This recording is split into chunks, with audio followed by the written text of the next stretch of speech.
अब हमारे पास question number 2 जो है वो रेलेवेंट टू लॉजिकल डिडक्शन है।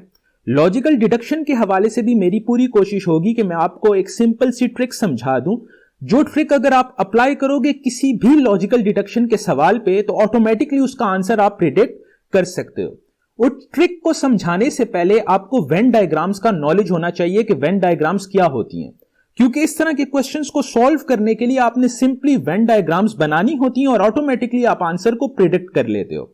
अब थोड़ा सा हम इंट्रोडक्शन कर लेंगे कि वेन डायग्राम्स क्या होती हैं। उस हवाले से मैं कोशिश करूंगा कि अपने अल्फाज को बिल्कुल सिंपल रखूं ताकि एक बच्चा एक ही दफा देखने पे ये वीडियो इतना पक्का कॉन्सेप्ट अपना लॉजिकल डिडक्शन का कर ले कि इससे आने वाला कोई भी सवाल हो वो उसको सॉल्व कर पाएगा इंशाअल्लाह ताला अल्लाह के फजलो करम से।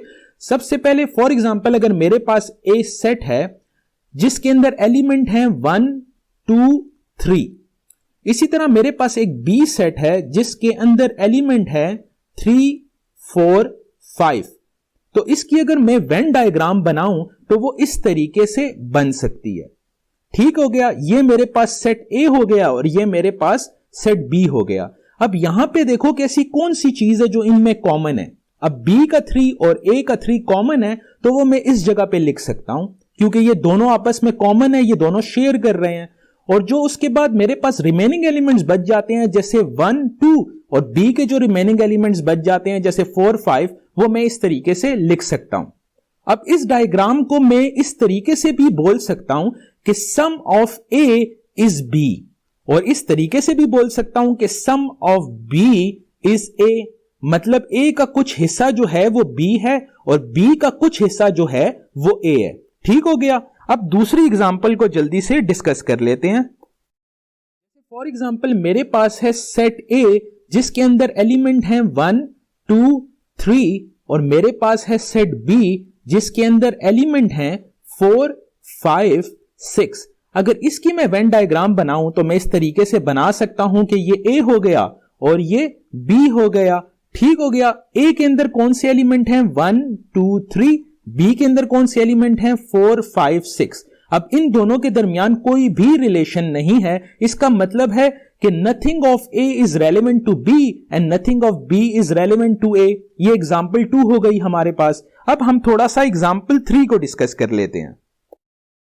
अब फॉर एग्जांपल मेरे पास ए सेट है जिसके अंदर एलिमेंट हैं 1 2 और मेरे पास बी सेट है जिसके अंदर एलिमेंट हैं 1 2 3 4 5। ठीक है।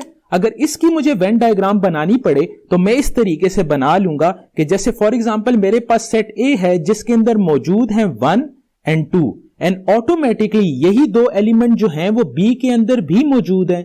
तो अगर मुझे बी की डायग्राम बनानी पड़ी तो मैं इस तरीके से बना लूंगा और 1 2 ऑटोमेटिकली ए के अंदर आ गया और जो रिमेनिंग एलिमेंट मेरे पास बच गए वो हो जाएंगे 3 4 5। तो इस डायग्राम को मैं इस तरीके से बोल सकता हूं कि all of A is B but all of B is not A, मतलब ए के अंदर जितने भी एलिमेंट हैं वो बी के अंदर ऑलरेडी मौजूद हैं, लेकिन बी के अंदर जितने एलिमेंट हैं वो सारे के सारे ए में मौजूद नहीं हैं। तो अब जितने भी यहां पे सेंटेंस इस्तेमाल होंगे उनका एक प्रैक्टिकल इंप्लीमेंटेशन मैंने इस डायग्राम के थ्रू आपको समझा दिया है। अब थोड़ा सा हम वापस चले जाएंगे अपने क्वेश्चन की तरफ और हम ये देखने की कोशिश करेंगे कि जो अभी हम लोगों ने 1 मिनट की ये ट्रिक सीखी क्या इसका हमें फायदा होगा या नहीं होगा लॉजिकल डिडक्शन के क्वेश्चंस को सॉल्व करने के लिए।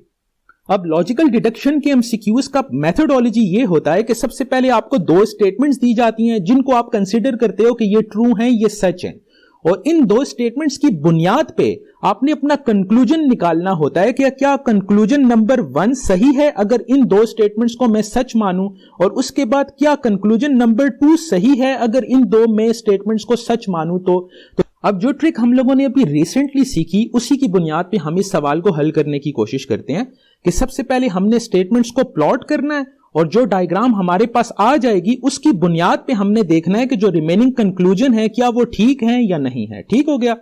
तो सबसे पहले हम इसको प्लॉट करते हैं कि ऑल जंगल्स आर टाइगर्स। तो इसको मैं इस तरीके से लिख सकता हूं ना, जैसे मैंने आपको समझाया था कि ऑल जंगल्स आर टाइगर्स। ठीक हो गया कि जितने भी जंगल्स हैं वो रेलेवेंट टू टाइगर्स हैं, ठीक है, लेकिन टाइगर में कुछ एक्स्ट्रा मटेरियल भी मौजूद है जो जंगल का हिस्सा नहीं है। ये हम लोगों ने स्टेटमेंट 1 जो है वो प्लॉट कर ली। अब हम स्टेटमेंट 2 की तरफ जाते हैं। सम टाइगर्स आर हॉर्सेस। इसका यह मतलब है कि जो टाइगर्स का कुछ हिस्सा है वो हॉर्सेस से रेलेवेंट है। तो सम की डायग्राम हमने कैसे बनाई थी? इस तरीके से बनाई थी, ठीक हो गया। ये मेरे पास आ गया हॉर्सेस, कि टाइगर्स का कुछ हिस्सा जो है वो हॉर्सेस हैं और इसी तरीके से हॉर्सेस का कुछ हिस्सा जो है वो टाइगर्स हो जाएंगे। अब इन दो स्टेटमेंट्स को हमने प्लॉट कर लिया। अब ये डायग्राम हमारे पास आ गई। अब इस डायग्राम से प्रिडिक्ट करना आसान हो जाएगा कि जो रेलेवेंट कंक्लूजन है क्या वो सच है या नहीं है, ठीक हो गया। अब हम कंक्लूजन्स की तरफ आते हैं। पहला कंक्लूजन हमारे पास है कि सम टाइगर्स आर जंगल्स। अब ये कंक्लूजन बिल्कुल ठीक है, जो इस डायग्राम से वाजे है कि टाइगर्स जो हैं इनका कुछ हिस्सा जो है वो जंगल्स भी हैं। जैसे फॉर एग्जांपल ये सारा का सारा टाइगर का रीजन है, तो इसके अंदर आप देख सकते हो कि कुछ रीजन जो है वो जंगल्स का है। तो इस बुनियाद पे जो पहली स्टेटमेंट है वो बिल्कुल ठीक हो गई। उसके बाद हम दूसरी स्टेटमेंट देखते हैं कि ऑल हॉर्सेस आर जंगल्स। अब देखा जाए यहां पे तो हॉर्सेस और जंगल्स के दरमियान क्या रिलेशन है ये वाजे नहीं है, ठीक है। तो अगर इन दोनों के दरमियान कोई कनेक्शन 100% रेलेवेंट नहीं है, इसका यह मतलब है कि यह कंक्लूजन हम सच नहीं मान सकते। तो इसका यह मतलब है कि कंक्लूजन नंबर 1 जो है वो ठीक है और कंक्लूजन नंबर 2 जो है वो नॉट रेलेवेंट है। अब इस हवाले से जो ऑप्शन ए होगा वो ठीक हो जाएगा, इफ ओनली वन फॉलोस, ठीक है। सो ए इज द राइट ऑप्शन।